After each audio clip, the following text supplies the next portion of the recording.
mas bem bonito, para acordar a vizinhança, tá? 1, 2, 3.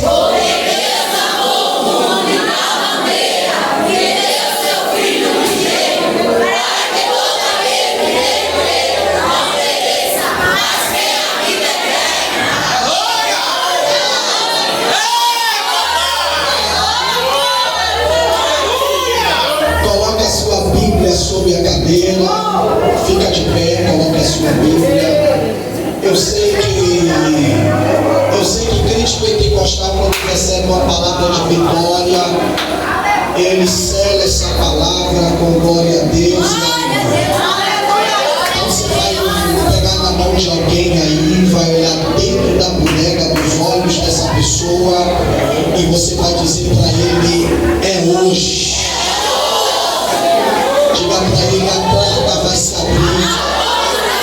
Diga para ele: o cão vai passar mal. Diga para ele: o diabo vai dar de ré. Diga para ele: a gente vai sair daqui com a vitória. Se alguém acredita.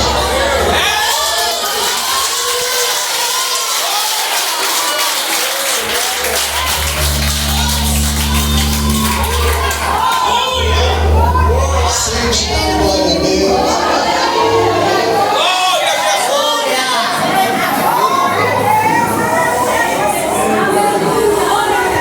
O Evangelho, agora se faz silêncio, segura.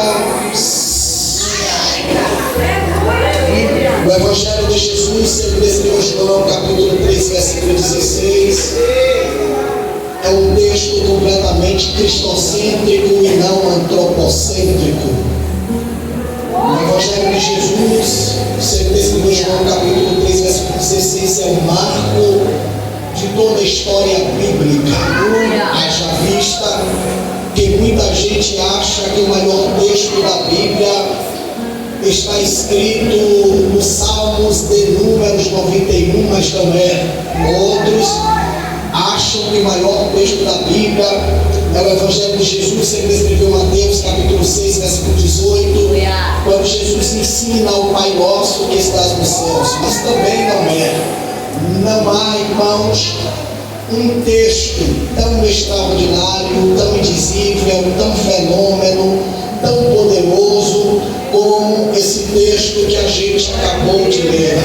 De Gênesis a Malaquias, do Evangelho de Jesus, sempre escreveu Mateus ao Apocalipse. O maior texto da Bíblia é esse aqui, porque Deus amou o mundo de tal maneira que deu seu Filho unigênito, para que todo aquele que nele crê não pereça, mas tenha a vida eterna. Esse texto é o texto que coloca o ponto no i de toda a história bíblica. Esse texto é o texto que abre a porta, que escancara a porta da salvação de toda a humanidade no novo terrestre. Já que eu não vim aqui ludibriar a noiva, já que eu não vim aqui enganar a igreja do Senhor, eu vim aqui trazer uma mensagem cristocêntrica. E todas as vezes que eu permeio o canto sagrado e leio esse texto, isso aqui me apega a entender que eu preciso voltar um pouco atrás ao contexto da história de Jesus e lembrar que o ministério de Jesus não deu início aos seus 30 anos de idade, como muitos falam. O ministério de Jesus começou quando ele era criança, até porque Jesus, ele estudou, assim como essas crianças estudam, assim como eu e você estudou, e assim como muitos que estão aqui ainda estão estudando. A pergunta que não me quer calar é: Pastor Victor, se Jesus estudou o quê? Jesus estudou os 5 primeiros livros da Bíblia, porque se tem alguém que veio e cumpriu a tradição judaica, esse alguém foi Jesus. Vale lembrar que Jesus disse em cima do monte em Mateus que ele não veio quebrar a lei, e sim cumprir a lei. E por este motivo, Jesus estudou os 5 primeiros primeiros livros da Bíblia, que nós chamamos de livro da Torá, o livro Pentateuco. Esses livros nós conhecemos como Gênesis, Êxodo, Levítico, Números e Deuteronômio. Na linguagem hebraica até hoje eles são conhecidos como Bereshit, Shemot, Vaikra, Bamitzvah e Devarim. Esses livros carregam 613 mandamentos. Esses livros estão atrelados à passagem do povo de Israel do Egito, à chegada de Jerusalém. Por quê, pastor? Porque quando o povo de Israel está dando a volta para o deserto com 600 mil homens, fora as mulheres e as crianças, Deus entrega a Moisés os 5 primeiros livros da Bíblia. E é esses 5 primeiros livros da Bíblia que o nosso Cristo estudou, verbalizou, ele aprendeu, ele foi forjado. E aos 12 anos de idade de Jesus, vale lembrar que no Evangelho de Jesus, você descreveu Lucas capítulo 2, seus versículos 40 a 48, Jesus aparece dentro do templo. E a pergunta é, pastor Victor, o que é que Jesus foi fazer dentro do templo? Jesus foi fazer o tal chamado Bar Mitzvah, que dá o significado de cumprimento da lei. Jesus sabia muito bem que ele mesmo diria que ele não veio quebrar a lei, sim cumprir a lei. Desculpe a minha redundância nessa palavra. Por este motivo, ele dá uma resposta extraordinária para os seus pais, quando seus pais encontram ele mesmo dentro do templo no terceiro dia. Jesus diz: vocês não sabem, ou não sabeis que eu estou cuidando das coisas do meu Pai. Por este motivo, Jesus estuda os 5 primeiros livros da Bíblia. Haja vista que dentro desse inteirinho dos seus 12 anos até os seus 30 anos de idade, alguém, preste bastante atenção no que eu vou falar aqui, alguém escreveu sem base bíblica. Eu vou repetir para você entender. Alguém escreveu sem base bíblica que dos 12 anos de idade de Jesus até os 30 anos de idade dele, Jesus estava perambulando sobre o globo terrestre. Outros afirmam dizer que Jesus de Nazaré estava na Índia aprendendo a arte da cura, da magia e da libertação. Porém, essas escritas não têm base bíblica. E graças ao nosso bom Deus, graças ao nosso Cristo Redentor, que essa Bíblia que está debruçada sobre ao seu colo, ele traz todas as nossas interrogações como respostas. Porque o Evangelho de Jesus sempre escreveu Marcos capítulo 6, versículo 3. Evangelho de Jesus sempre escreveu Mateus capítulo 13, versículo 55. Todos esses dois textos faz questão de dizer-nos da base da minha fala, que é Jesus de Nazaré, dos seus 12 anos até os seus 30 anos de idade, ele estava com seu pai e trabalhando de carpinteiro. Quando eu leio esse texto e eu noto que Jesus estava trabalhando de carpinteiro, eu começo a entender que Jesus trabalhou com as mesmas ferramentas que ele um dia seria crucificado. Porque todos sabem que um carpinteiro ele trabalha com prego, um carpinteiro ele trabalha com a madeira, um carpinteiro ele trabalha com o martelo. Então eu começo a entender que Deus estava treinando o seu próprio filho para morrer por toda a humanidade. Jesus, dos seus 12 anos até os seus 30 anos de idade, Jesus ele trabalhou com as mesmas ferramentas que ele seria crucificado. Logo, exegeticamente falando, ou seja, trazendo uma humilde revelação, eu começo a entender que aquilo que não entendemos hoje, vamos entender só lá na frente. Oh, glória a Deus! Aos 30 anos da idade de Jesus, Jesus retorna ao contexto bíblico. E se teve alguém, irmãos, que tinha inteligência, olha para cá, se tinha alguém que tinha inteligência, sabedoria, unção, graça, para dar continuidade ao seu ministério sozinho, esse alguém se chama Jesus. Porém, olhando para a história, Jesus fez questão de levantar 12 anônimos, 12 discípulos, 12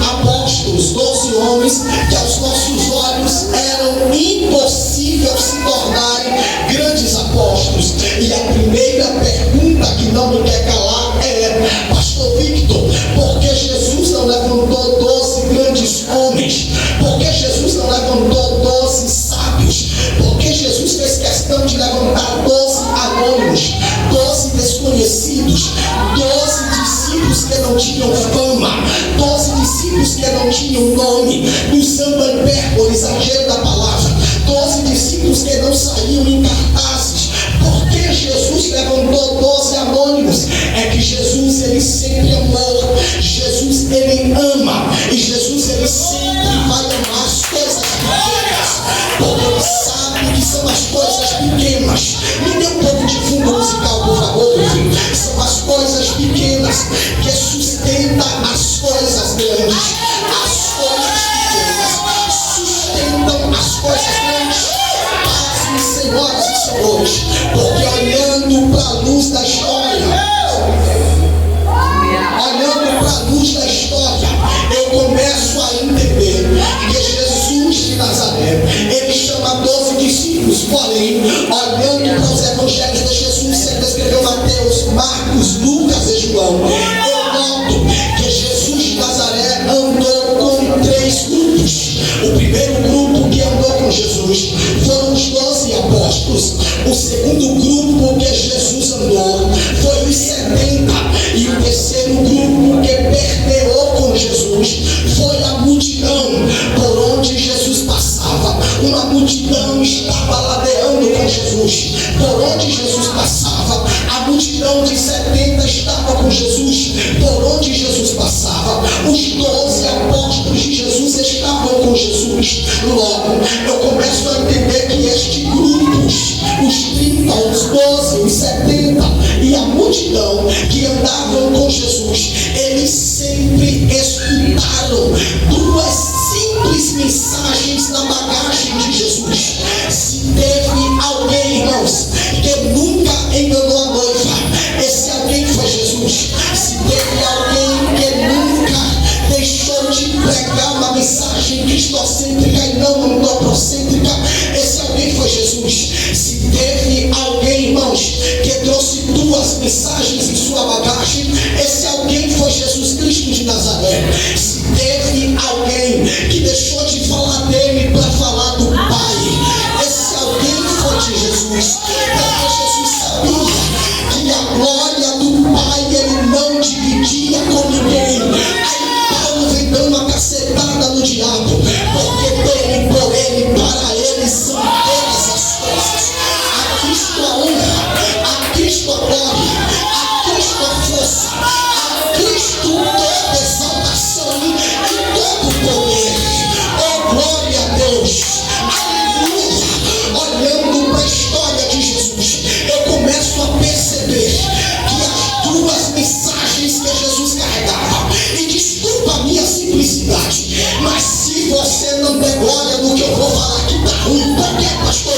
Porque as 2 mensagens que Jesus carregava em sua bagagem, a primeira mensagem, ele falava da cruz, da crucificação, da cruz do meio, ele falava do Gólgota.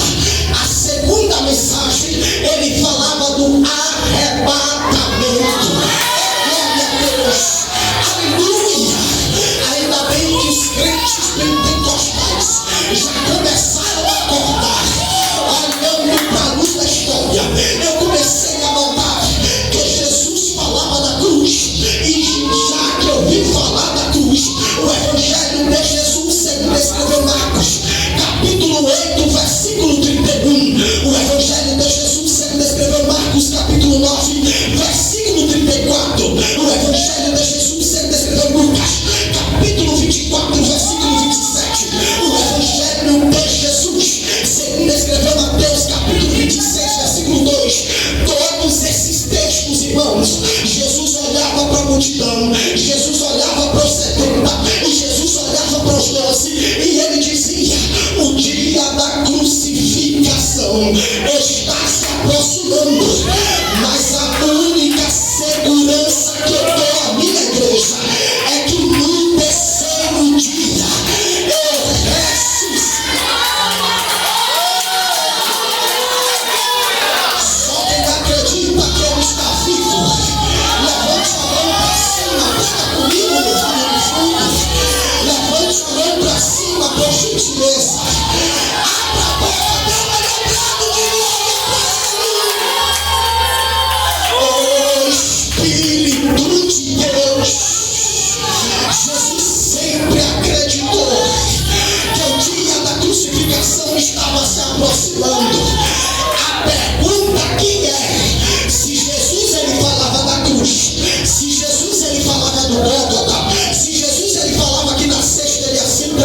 morte, mas ao terceiro dia ele ressuscitaria. A pergunta é, então quer dizer que Jesus sempre soube o dia da crucificação? Claro que sim. Então segura que lá vai para você da glória. O primeiro pregador a falar da cruz não foi Abraão. O primeiro pregador a falar da cruz não foi Adão e Eva.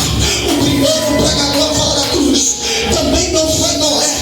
O primeiro pregador a falar da cruz não foi Abraão, nem Isaac, nem Jacó. O primeiro pregador a falar da cruz não foi José. O primeiro pregador a falar da cruz também não foi Moisés, nem tampouco Josué. O primeiro pregador a falar da cruz não foi os profetas menores, nem os profetas maiores.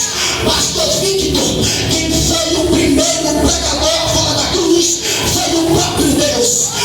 Gênesis capítulo 3, versículo 15, a profecia foi dada: a serpente vai ferir o calcanhar dele, mas ele pisaria na cabeça da serpente. A pergunta nesta noite é: tem alguém que acredita que ele vive e reina? Levante a mão pelo amor de Deus. Faz aquele barulho que Satanás não é.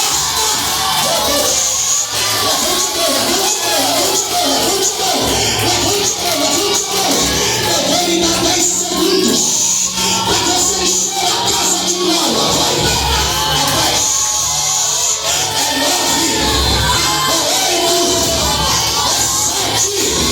Só quem acredita que ele vive e reina, abre a boca para adorar.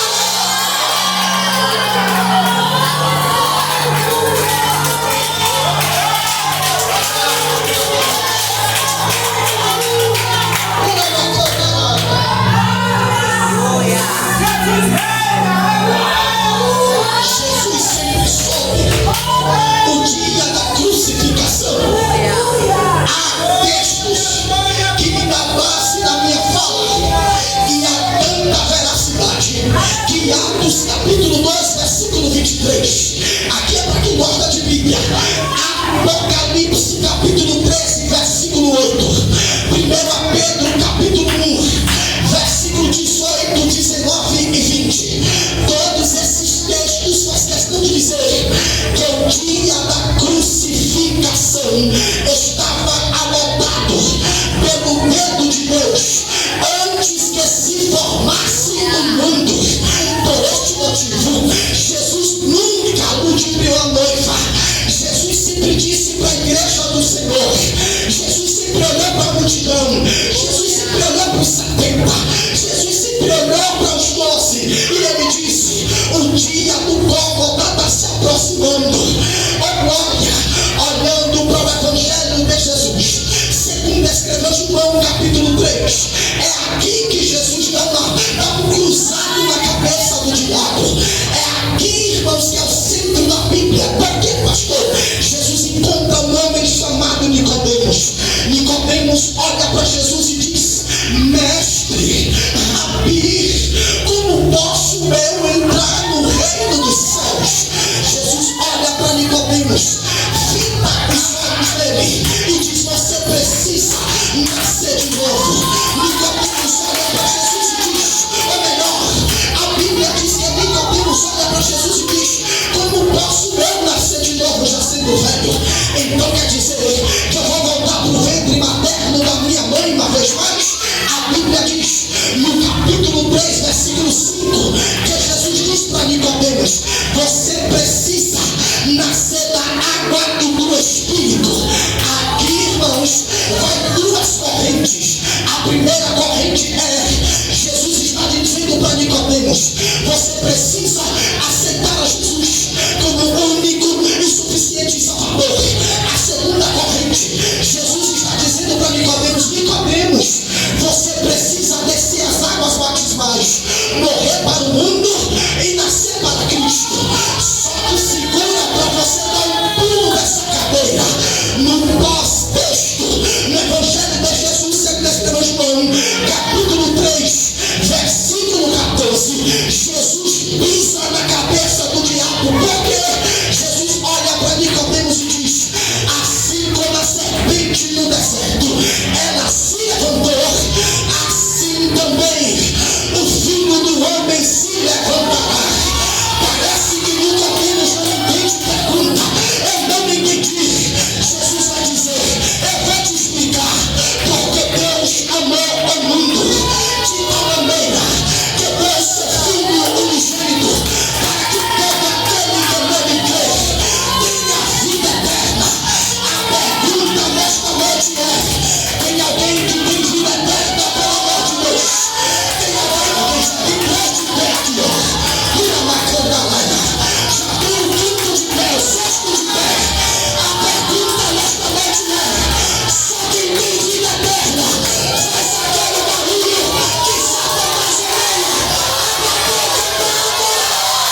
entrando na tua casa agora. Deus está fechando a sepultura de alguém na tua Eu estou sentindo a manga dele aqui. Abre a boca, meu filho, para adorar.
Crentes no meu Pai, crentes também em mim.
e cânticos, porque salmos são poesias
demônios nunca fizeram festa. Sabe por quê?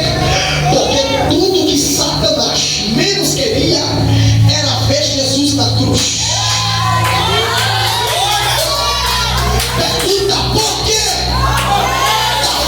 Para cortar a vizinhança. Pergunta por quê? Porque Satanás sabia que se Jesus chegasse à cruz, a casa do capeta ia cair. Por quê, pastor? Porque a profecia de Gênesis capítulo 3, versículo 15, iria se cumprir. Oh glória! Satanás sabia que se Jesus chegasse à cruz, a casa dele estava caindo. Por quê? Porque Jesus ia vencer a morte. Jesus venceu a morte. E tem alguém que acredita que ele venceu a morte da boca? Aí eu gosto disso aqui. Por quê? Porque se a gente descer para a Índia, a gente vai encontrar a tumba do Redentor dos budistas. E sabe o que é que vai estar escrito lá? Ele está aqui. Se a gente descer para os Estados Unidos da América, a gente vai encontrar a tumba do Redentor dos nossos primos, testemunha de Jeová. E sabe o que é que vai estar escrito lá? Ele está aqui. Se a gente descer para a Itália, a gente vai encontrar a tumba do Redentor dos idólatras. E sabe o que é que vai estar escrito lá? Ele está aqui. Se a gente descer, oh glória, para os Estados Unidos da América, a gente vai encontrar a tumba do Redentor daquele que nós chamamos de Michael Jackson, aquele que é conhecido como o rei do pop, aquele que fez várias músicas, aquele que arrastou a multidão. E sabe o que é que vai estar escrito lá? Ele está aqui. Mas se a gente descer para Israel, se a gente descer para Jerusalém, sabe o que é que vai estar escrito lá? Ele está aqui. Ele já ressuscitou. E se tem alguém que acredita que ele vive, abra a boca.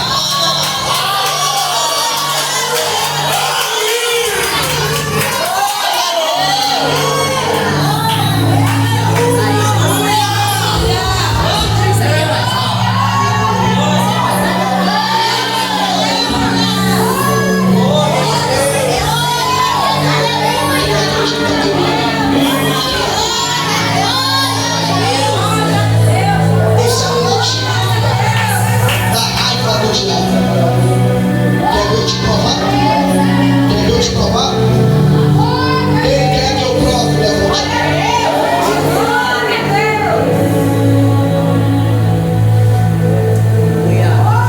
Se tem alguém que ama isso aqui, levante.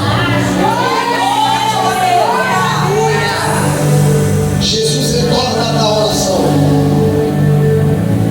Encontra Pedro, Tiago e João orando, dormindo.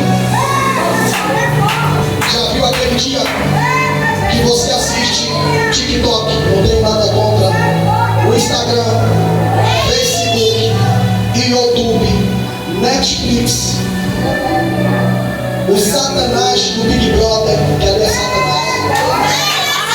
E Deus está falando do crente aqui.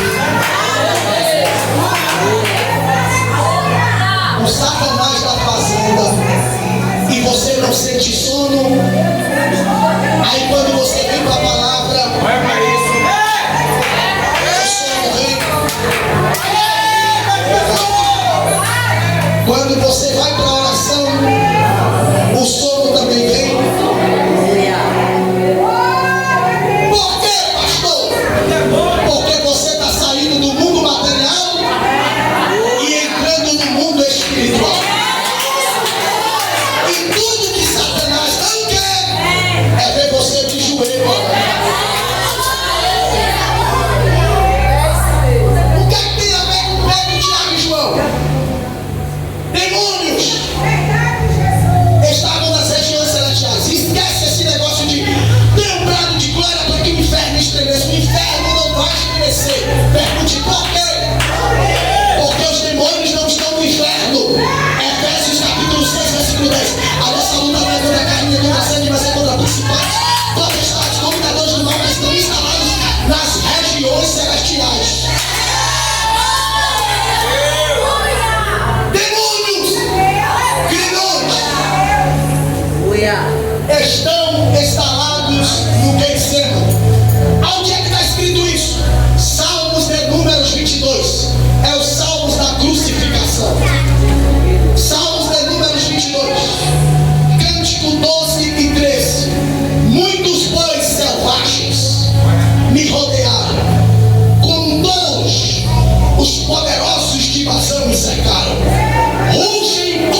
Lembra de Gálatas?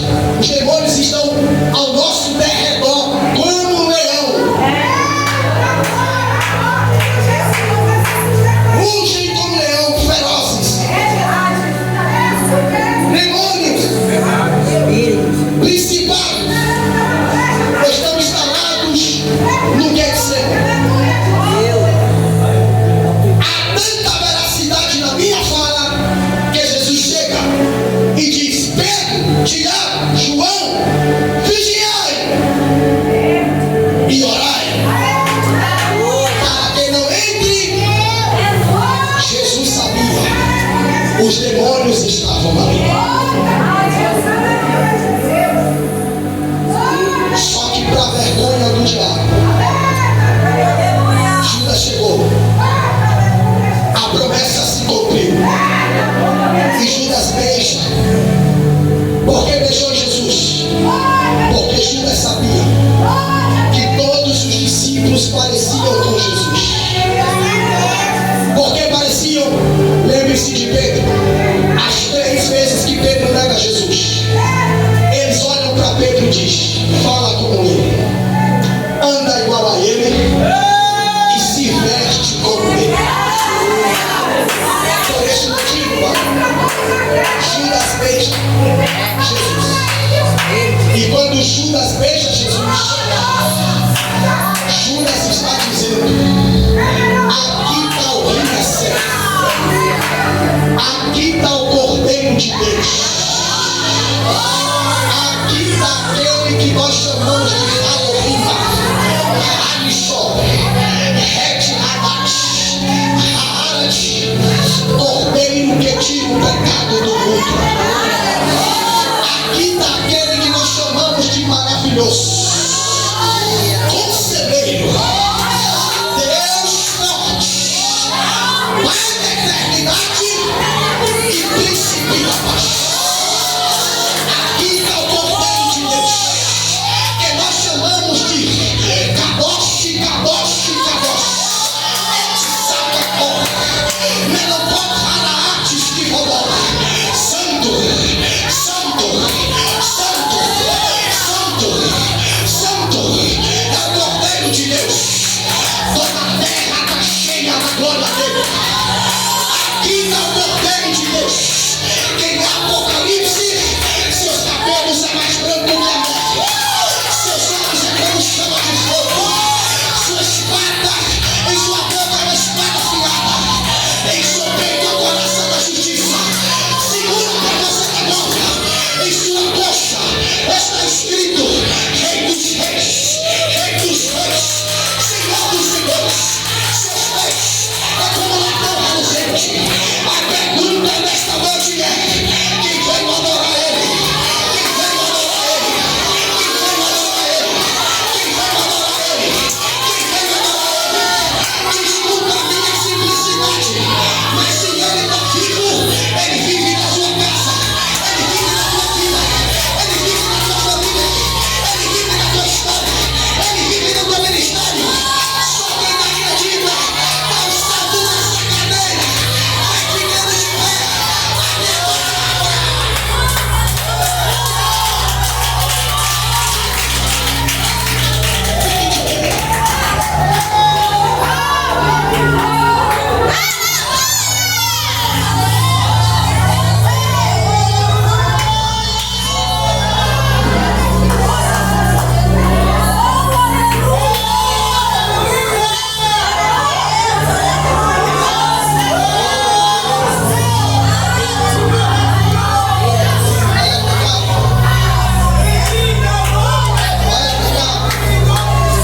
Eu quero ser fiel no meu olhar,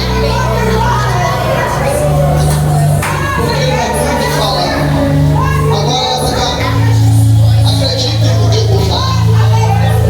Eu estou na metade da mensagem. Amém? Não, você não falou amém. Eu estou na metade da mensagem.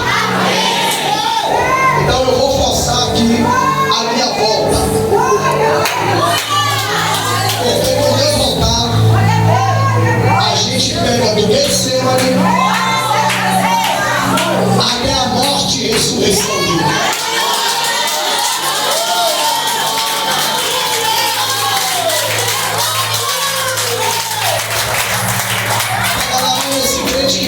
morte agora.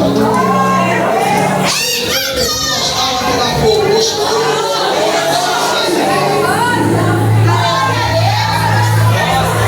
e se você é frio, se você é gelado, já deu pra você. Pode ir pra casa.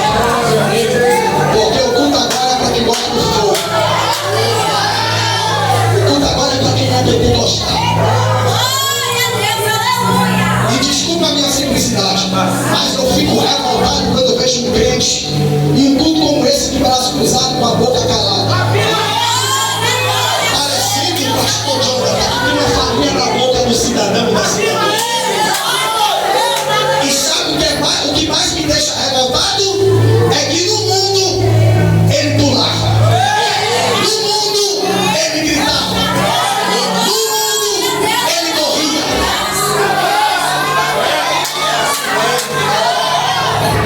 Aqui não, irmão. A mensagem da cruz.